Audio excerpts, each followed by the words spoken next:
បាទជំរាបសួរពុកម៉ែបងប្អូនបាទនេះពេលព្រឹកបាទចំណៃតូចតូចបាទ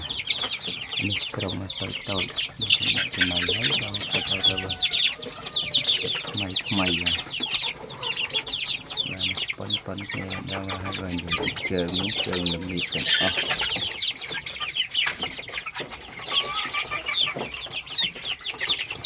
បាទ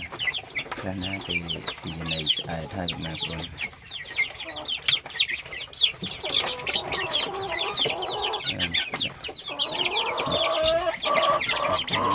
คนเทแต่ดอง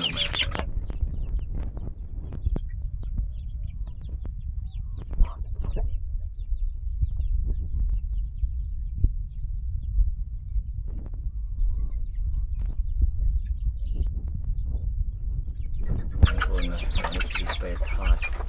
มาทอดใหญ่จริงมาอย่างตุสนาแบบนี้เลย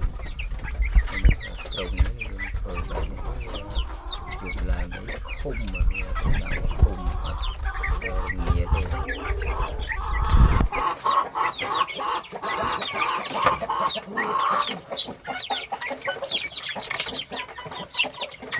បាទអរគុណច្រើនពុកម៉ែបងប្អូនអរគ្នាបាទបានតាមដានទស្សនាវីដេអូនេះខ្ញុំបានរកបាន